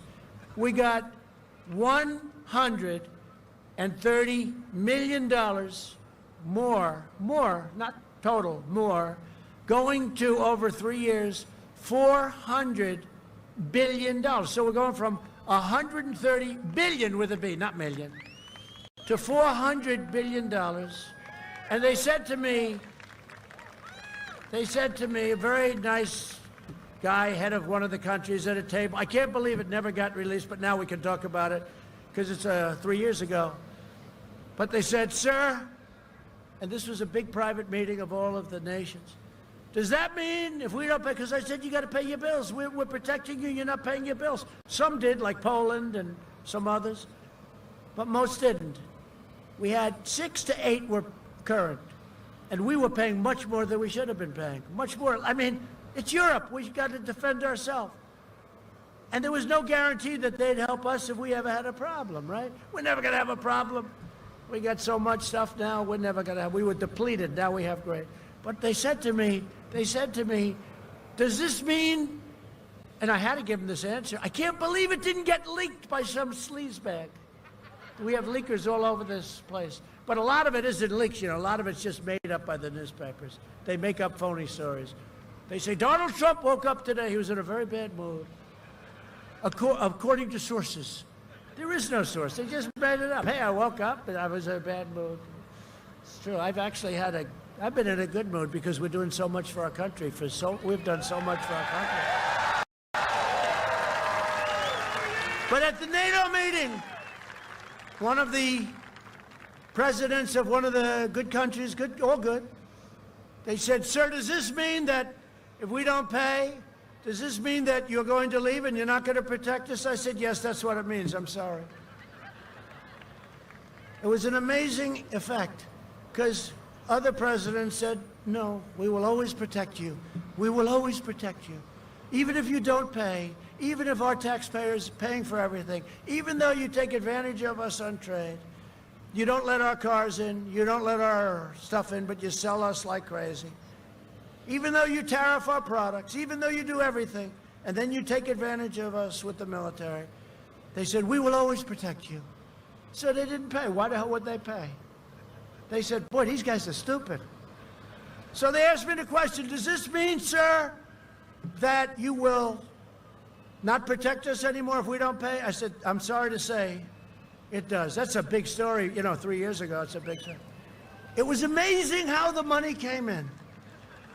So we took in $130 billion a year, going over a 3-year period to 400, just because I asked. Right? Just because I asked. They don't report that story.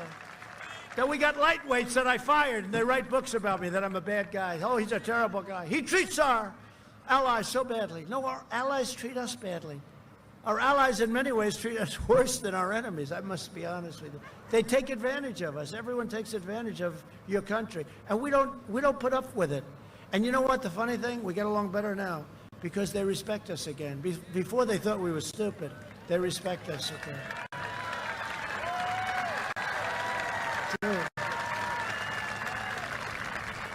I mean, look at Israel. Look what we did. I saw Kerry the other day. Is this guy the worst negotiator? Gave Iran $150 billion plus $1.8 billion in cash. He never walked. You know, sometimes in a negotiation, when you've given everything and you can't give any more, and then they want more, you get up and walk. Remember the bicycle accident? That was the only time he had to ride his bicycle in a race. 73 years old. I promised, I said, I will never, ever, I promise to you, ride a bicycle in a race, or any other time, frankly. I will never ride a bicycle during a negotiation. And he broke his leg and his arm, and he was all screwed up. And that was actually a good thing, because it delayed the signing of that horrible deal, which I terminated. No, we had some terrible negotiators. And they all said, I saw him the other day, this was him like a year ago, mark my words, you will never, ever sign deals with Arab countries, with Israel. It can't be done. Well, we just signed the 2 great ones. We got about 7 more that want to come in. What a bunch. What a bunch. And then they say bad things about your president. They don't like my foreign policy. I like my foreign policy. You like it. No, we were taken advantage of by the whole world. It's so stupid, so stupid. We've spent the last 4 years reversing the damage that Biden and his crew inflicted on us over a 47-year period. Joe Biden is weak. He supported every globalist sellout of North Carolina, the workers, what he's done. And when I say him, it's him and people in his little group that you've achieved so much over a period of time. He sold it out. Look at NAFTA. How bad was NAFTA? China's entry into the World Trade Organization. TPP would have destroyed our car industry.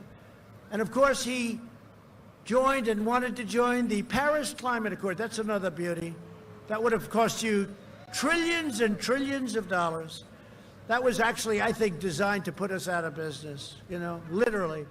Biden's repeatedly surrendered your jobs to China and other countries.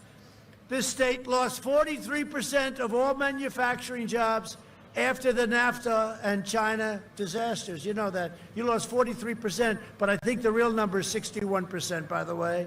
Biden says that this is an election between Scranton and Park Avenue. By the way, he left Scranton. You know, he likes to say, I was born in Pennsylvania. But he doesn't say he left. His father left. Not his fault. But they make it like he's there. No, he went to Delaware. He doesn't leave Delaware. That I can tell you. Every time I see this guy, Wilmington, Delaware, I say, does he ever leave? I'm in Los Angeles. I'm trying to work on the fires. They ought to do some forest management a little bit, maybe. Ridiculous. The floors of the forest, it's got 20 years of leaves and trees that are dry as a bone, matchsticks. Forest management. Actually, this is an election not between Scranton and wherever it is. It's really between Scranton and China. You know that. Scranton and China. I'm with America. Biden is with China. If Biden wins, China wins. If we win, America wins. North Carolina wins. Pennsylvania wins. And the American workers win in every single step. To save our auto industry, I withdrew from this horrible, horrible deal, Trans-Pacific Partnership. Earlier this year, I kept my promise to North Carolina when I ended the NAFTA nightmare. You got hit so hard, all those empty buildings all over the place, but a lot of them now filled up because of us. They filled up. When did they fill up? Over the last 3.5 years. I proudly signed the brand new U.S.-Mexico-Canada agreement into law, which will bring hundreds of thousands of high-paying jobs back to the United States, and it's already doing. We invested $2.5 trillion in the U.S. military. Defense spending in North Carolina has soared by more than $1 billion a year. Congratulations. Good job. We launched the first new branch of the U.S. Armed Forces. This by itself would be a big achievement. This is one of so many different things. Right to try, the military, the vets, everything. We've done so much, but 75 years, right? Last one was the Air Force, the Army, the Navy, the Air Force, the Marines, the Coast Guard. They're so good. We have another one now after 75 years, Space Force. We need it. I never even promised that, right? One of them said recently that he's actually done more than he promised in the campaign. That means I'm probably the only politician in history. They will tell you, these incredible women up here from North Carolina. They are. Stand up, will you please? These are like the most incredible people. Thank you. Stand up. Turn around for the camera so they can see how incredible you are. Thank you. Man, oh man. What a life. But we took care of the VA with Veterans Choice. You saw that. What Obama passed was nothing. It was nothing. It wasn't working. The Mission Act. That's amazing. And accountability, where we can fire people in the VA that aren't taking great care of our vets, okay? You're fired. Get out. You're fired. Out. We killed the founder and leader of ISIS, al-Baghdadi. We took out the world's #1 terrorist and the mass murderer of American troops and many others, Qasem Soleimani. He's dead, dead. I withdrew from last administration's disastrous Iran nuclear deal. I kept my promise. recognized the true capital of Israel, and opened the American embassy in Jerusalem.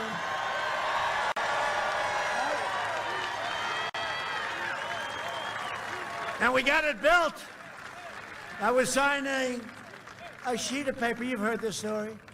$1.1 billion. I said, what's this for? They said, sir, we're going to, now that you've moved, we're going to build an embassy in Israel, in Jerusalem. I say, how much is it? 1.1 billion. You got some friends of mine here, they're builders. You don't spend 1.1 billion on a one-story building. I don't know what's going on. So I said, so, does it have to cost so much? Yes, sir, we're buying land. So I called David Friedman, he's our ambassador. He was one of the most successful lawyers in New York. He's a brilliant guy, he loves Israel, right? Loves Israel. I call him, he's ambassador, he's there. I said, David, they want to spend 1.1 billion on a damn one-story embassy? It's crazy.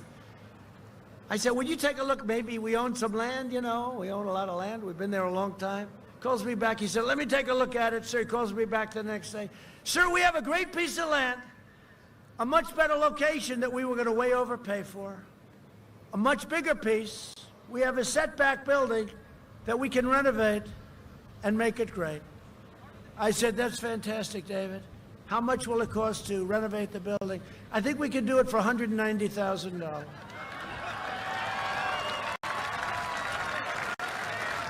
True. So I said, David, it's the first time I've ever done this. I said, David, it's too cheap. You got to spend more than that. So a friend of mine, Ron Barron, he's got an office building, and he's got Jerusalem stone on the facing the elevators in this high-rise building. Jerusalem stone. And every time I go and he goes, oh, you got to see Jerusalem stone. This is, and he paid a fortune for it. He's so proud of it. He doesn't talk about anything but his Jerusalem stone. I said, David, do me a favor. You're in Jerusalem, right? Yes. Do they have Jerusalem stone? They got so much we don't know what to do with it. I said, use all Jerusalem stone when you're rebuilding the building, when you do your renovation. Everything wrap it in Jerusalem stone. So I think we ended up spending to fix up the building like $500,000. Can you believe it? We're going to spend $1.1 billion. And by the way, it would never get built. It would never get built. It wouldn't be built in 20 years from now. And they like it so much, they gave up the plan. They think this is better. It's a better location. It's probably a better building. The Biden agenda, but these, I could tell you stories like that all night long. The aircraft carriers that cost 10 times more than they should cost. And then they use, you know, the electric catapults. You've heard that, right? They don't want to use steam. Why? Because it's too simple. Because it works. Because it's better. So they go to electric catapults that they're working on for years now. Elevators that are operated by magnets instead of hydraulic magnets. It sounds good. Trust me, it doesn't work. One little glass of water. We're in the ocean. One little glass of water. Boom. Those magnets are gone. I could have told them that. I actually asked the architect, have you ever built a ship before? It's unbelievable. You heard the story last night about Air Force One. We saved a lot of money. I said to Boeing, no, it's got to have a 3 in front of it. They were going to buy Air Force One, $5.7 billion. $5.7 billion. It's a lot of money, but look, it's a hell of a deal. It's a hell of a plane. What can I tell you? I said, how much is the new plane? It was signed by Obama. $5.7 billion, sir. I said, that's a lot of money. It's actually 2 planes. You know, Air Force One is 2 planes. I'll give you a little. They're going to say that's classified information. Well, they've been flying around with 2 planes for 30 years. So I assume somebody does. And our Air Force One is 31 years old, right? So, you know, look, it's time. A lot of the Arab sheiks come in. I see their plane. They have a brand new one. I say, what do we have, 31 years? And we're protecting them. Why the hell don't we have a new one? So I said, so they finally had it, 31 years old. The new one's totally different, 747. It's much longer, bigger wingspan, much more beautiful. You know, it's modern, it's beautiful. 5.7, so I said to the head of Boeing, nice guy, Dennis. This was before they had their difficulty, which is terrible what happened to him. But I said to him, Dennis, I'm not going to spend $5.7 billion on a plane. I'm not going to do it. I won't do it. It's too much. I said last night, I told this the first time, I said, it's got to have a 3 on it. He said, we can't do it. No. He called me up the following day, we'll take $200 million off. I said, somebody said, well, what are you losing? I said, nothing. In fact, we're gaining a generator. I said, you got to build an extra generator. He said, we'll take $200 million off. I said, nope. I said to the general in charge, I said, General, can we break the deal? Yes, sir, we can. We have a cancellation clause. Good, General. Execute your cancellation clause. We're not going to buy it. I'm not going to pay $5.7 billion for Air Force One. I'm not doing it. He said, yes, sir, I'm very proud of this clause. Why? Why? Because we have the right to cancel. Well, do we have to pay anything? Yes, sir, $250 million. I said, General, don't cancel it. Don't cancel it. Take it back. I don't. Just tell them we don't like the plane. Okay? And I couldn't even say I'm going to buy it from Europe. You know, the only competitor is Europe. I can't say we'll buy it from Europe. No, that doesn't work out too well. So I said, don't do it. I don't want to send them a check, $250 million for nothing, right? We don't want to do it. So I said, just tell them we don't like it. The price is too high. We're not going to buy it. But don't send anything. Don't put it in writing. Don't. Please, General. Yes, sir. Thank you. So about a week later, the head of Boeing called me up. He said, look, we can get it down, but you're asking for too much. I said, you don't understand. It has to have a 3 on it. Not a 4, but a 3. So another month goes by. I forgot about it. I get a call from Boeing. Would $3.9 billion be okay? I said, yes, that's okay. It's got a 3 on it. True story. True story, and then somebody said it's true. Somebody said, well, it must be a different plane. Yeah, I said, yeah, we have a much nicer paint job. We have a much nicer paint job, you know that, and it actually got an extra generator put on, okay? So it's actually more. They said, well, we could use an extra generator. I said, is there anything else you need? I said, sir, we could use an extra generator. I said, we'll get it for you. We'll get it. So I had it included in the price. You know, these people know exactly what I'm talking about. It's called included in the price. But think of it. There's hundreds of deals like that. But you're one person. And that's why I got Mark Meadows involved. Because he's from North Carolina.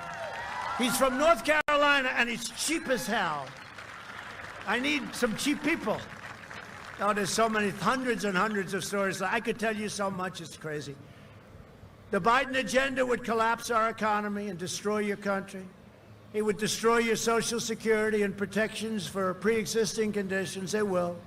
He's going to drain your Medicare by giving away your health care to illegal immigrants. And I will tell you this, you're going to have socialized medicine. That's as sure as you're there. And Obama lied 28 times when he said you can keep your doctor, you can keep your plan. It was a lie. Said it 28 times that we have. But it was a lie. But now you're really losing your doctor. You're going to have socialized medicine. Eliminate private health care insurance for 180 million Americans who love their health care. They have the best in the world. His running mate sponsored the socialist takeover of health care. You saw that. He wants to ban private insurance. You're going to lose 180 million people are going to lose their health care under this Biden character. And he has no clue. They're going to take it away from him. They're going to be running him ragged. Sign this. Sign this. Okay, what is it? Doesn't matter. Just sign it, President, right now. I'm getting tired. I'd like to rest. I'd like to let Kamala take over as president. That's no way to get into the office, because we're going to have a woman president someday. But you know what? It can't be Kamala. Kamala. Nobody treated him worse than he picked her. I'll tell you, I was brilliant forecast. He could never pick her. She called him a racist, right? She talked about Me Tooing him. He was going to be Me Too'd, right? Me Too'd. A lot of bad things. There was nobody, even think of it, even Pocahontas treated him better. She knocked the hell out of Bloomberg, but she left him sort of alone. I think she felt sorry for him. I heard she felt sorry for him. I don't want people to feel sorry for our president. I want other people, really, to feel sorry for themselves, because we have somebody that knows what they're doing. We can't have this. You know, we can joke, we can play games, we can have fun. You can't have this guy as your president. You can't have... Maybe I'll sign an executive order. You cannot have him as your president.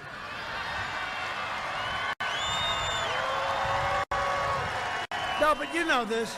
Everybody knows this. And you know what? People are going to vote for him because they feel sorry for him. I feel sorry for him, too. I feel sorry for him. And maybe he'll show up for an hour and a half at a debate. Who the hell knows? I don't know. But you know, you see the condition he's in. You can't have him as your president. And you know what? You can't have her as your vice president.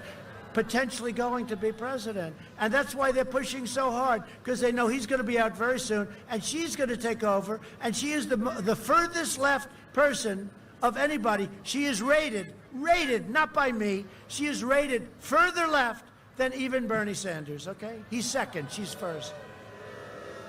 And just in concluding, over the next 4 years, we will make America into the manufacturing superpower of the world. And we will end our reliance on China and other countries once and for all. We will make our medical supplies right here in the United States. And right here in the great state of North Carolina. By the way, get out and vote, please, okay? We will hire more police. Thank you, sheriffs. Thank you, sheriffs. I love the sheriff. You know, we got the endorsement from all the sheriffs in Florida, everybody up in Ohio and Texas, and we have the stuff, nobody's ever seen anything like it, the endorsements from law enforcement. We're going to increase penalties for assaults and law enforcement. We will ban deadly sanctuary cities. We will defeat everybody that we have to, including the virus, but we will defend the dignity of work, and we will defend the sanctity of life.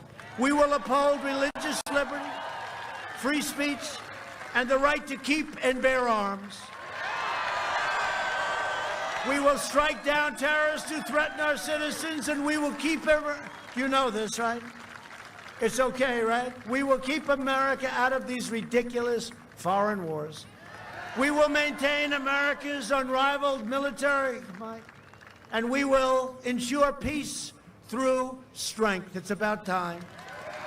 We will end surprise medical billing, require price transparency, and further reduce health insurance premiums and the cost of prescription drugs, which we're doing an unbelievable job on, other than the fact that the drug companies are spending a fortune because they don't like me much. You will see drug prices, prescription drugs, dropping 50, 60, 70% in a very short period of time. Favored nations clauses. We will strongly protect Medicare and Social Security, and we will always protect patients with pre-existing conditions. America will land the first woman on the moon, and the United States will be the first nation to land an astronaut on Mars. You have to see what we've done with NASA. We'll be the first one on Mars, I hope. We will stop the radical indoctrination of our students and restore patriotic education to our schools. Patriotic education. We will teach our children to love our country, honor our history, and always respect our great American flag. And we will live by the timeless words of our national motto, and we will never change it, by the way. We will never change it. You know, they took the word God out of the Pledge of Allegiance twice. I said, did they make a mistake? Did they make a mistake? They didn't for them. They made a mistake for us. We're not going to put up with it. But we will keep, in God we trust. For years, you had a president who apologized for America. Now you have a president who is standing up for America and standing up for the great people of North Carolina. This is the most important election we've ever had. Remember it. We're going to be a socialist country. We're going to be a communist country. These people are further, they're much further left than socialism. These people are sick.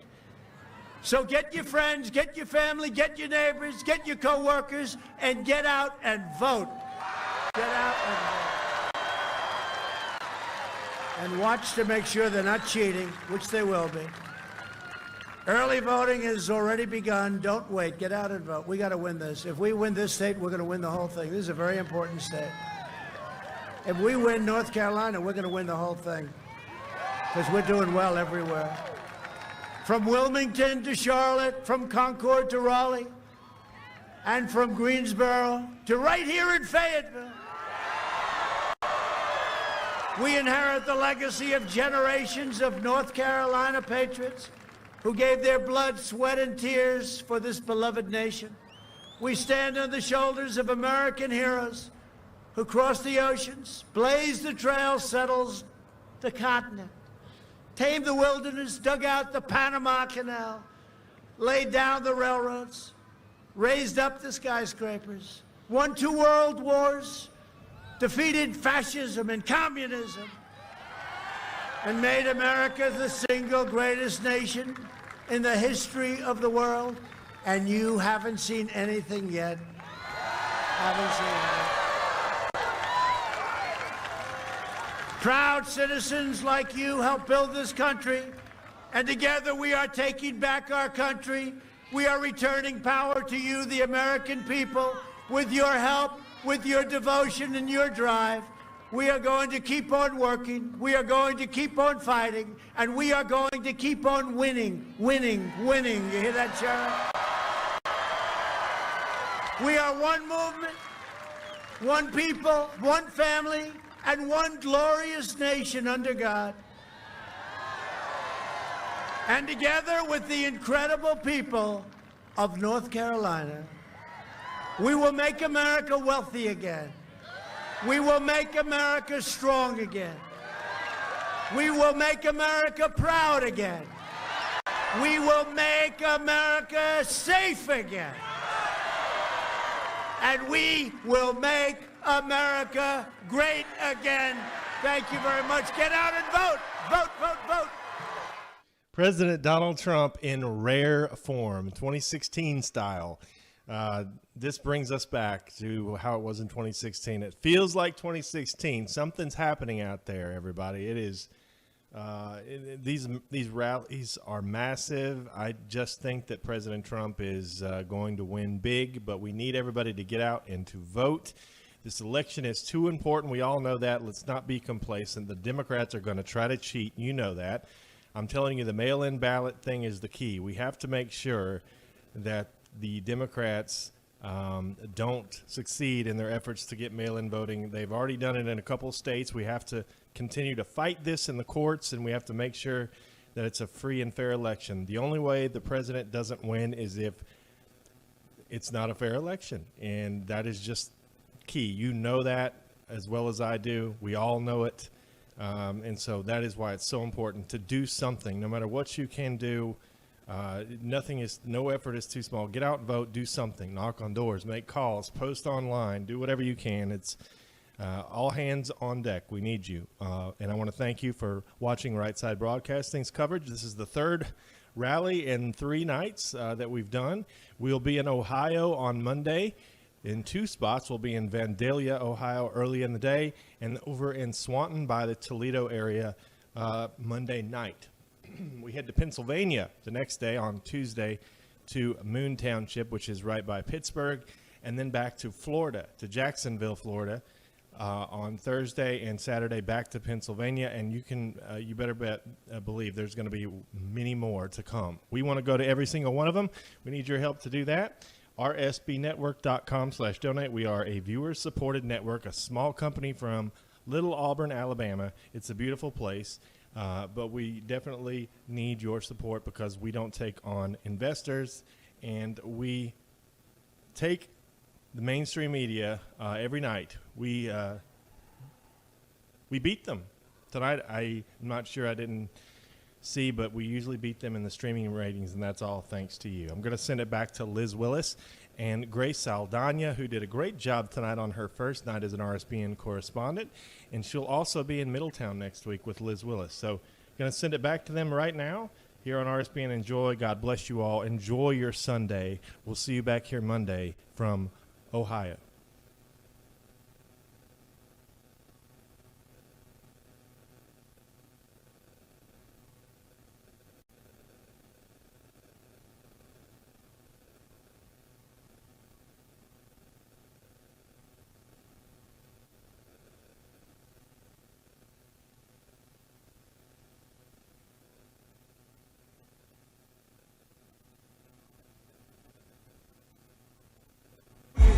Ladies and gentlemen, there you have it. President Trump remarks live from North Carolina. Carolina, a 6:30 p.m. Eastern Time scheduled rally that concluded closer to 9 p.m. President Trump was on fire tonight. He did not want to leave the stage.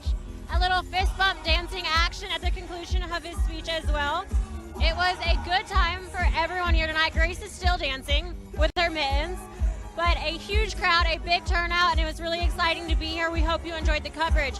Keep in mind, Right Side Broadcasting Network is almost entirely viewer funded, meaning we rely on your donations to go to every single rally, and we have 6 alone this week, so there is a lot of rallies and a lot of ground to cover and media messages to get out to the world on behalf of President Trump for 4 more years in the White House. If you'd like to make a donation, the first way you can do that is by clicking the $ in the bottom right-hand corner of the YouTube Super Chat. The second way you can donate is by going to our website. That's www.rsbnetwork.com/donate. The third way is non-electronic. You can send a check to 1550 Opelika Road, Suite 6, Box 344, Auburn, Alabama 36830. Please consider making a donation. We appreciate every penny. Today, we're also very fortunate to be able to have a partner, and that partner is iTarget Pro. They are absolutely incredible. You've got to check out what they have to offer. That's iTarget Pro. If you guys are like us and you are just news junkies, you love watching the news, you've seen lately that there's some crazy stuff going on.